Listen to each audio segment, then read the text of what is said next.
These deportations of Afghans back to Afghanistan by Germany were the first since the Taliban took control 3 years ago. The German government wants to deport more and, as a letter seen by DW suggests, that despite not recognizing the Taliban government, Berlin is having to make concessions to the extremists to ensure it can carry on doing so. This is raising concern among Afghan expats on 2 levels.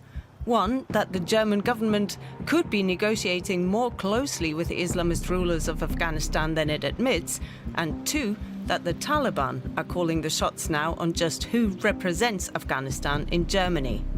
Please do not forget, all diaspora which we have in Germany or in other countries, they still have families inside Afghanistan. That means they can be easily pressurized.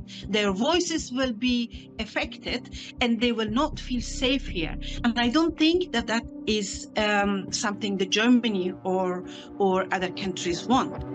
Let's rewind. Officially, Germany still does not recognize the de facto rulers in Kabul.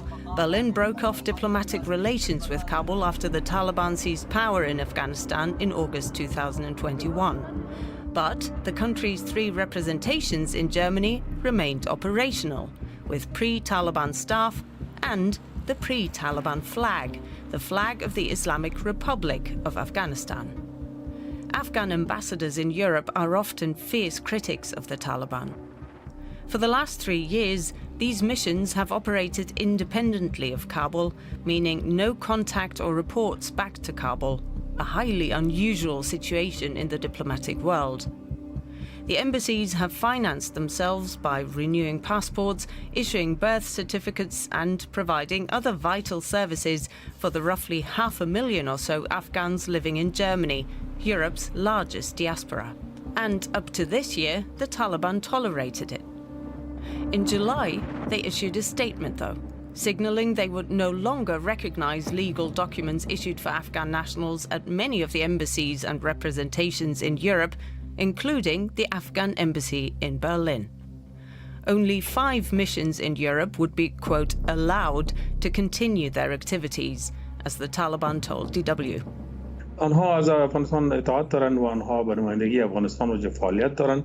ما از کارکردشان مطمئن هستیم. شفافیت وجود داره، حسابدهی وجود داره و دساتیری که روزمره صادر میشه عملی میشه.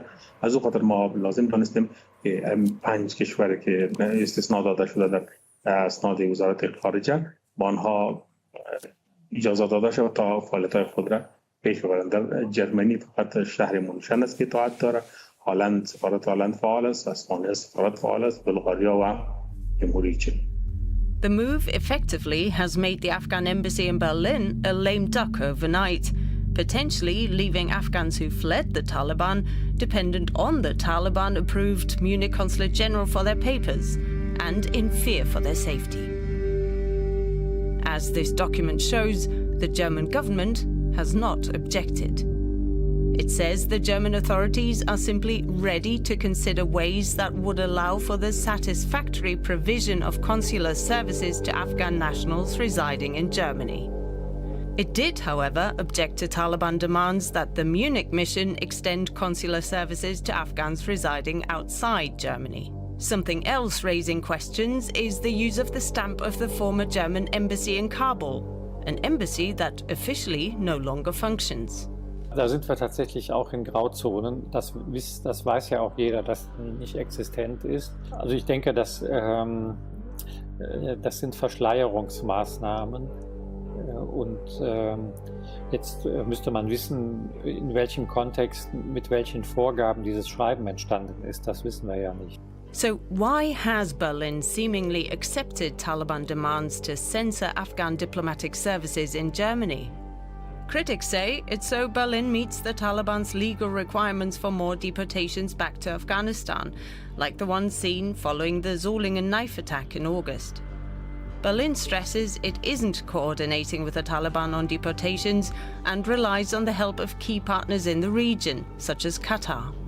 The Afghan diaspora, wherever they are in Germany, can only turn to the Taliban-approved mission in Munich. They worry not only about the logistical challenge, but also about repercussions of the extremist group having access to their personal data. In the past years, we brought people here. We brought women who were in jail and were sexually abused by Taliban. We brought women who did fight. As soon as they were out, they came out and they told about the crimes happening there. So now that they feel safe in this country, they will lose this safety. They will lose this safety because they know that even here they will be controlled by Taliban. The Afghan community also says the development would give a diplomatic boost to the Taliban's status and give the group leverage over Germany. فشاری که سر کنسولگری و سفارت افغانستان به آلمان آوردن، این هم یک نگرانی را خلق میکنه که ممکن است طالبان در بدل پذیرفتن این کسایی را که اخراج شده تقاضای سفارت بکنه و ما باید در روزهای آینده متوجه باشیم و باید که در حقیقت غافلگیر نشیم و باید نهادهای دیپلماتیک هم در این راستا فعال شوند. DW requested an interview with Afghan officials at both diplomatic missions in Berlin and Munich, but they declined to comment. The German Foreign Office has confirmed to DW that, quote, the impact of the Taliban's announcement is currently being assessed. The Taliban have not yet reacted to the German letter. Despite the evidence that Germany is in contact with the Islamist extremists, Berlin insists it has no intention of formally recognizing the Taliban. Germany's Afghan community is ringing the alarm and have announced that they'll take to Berlin streets in protest in coming days at what they see as a sellout by the German government.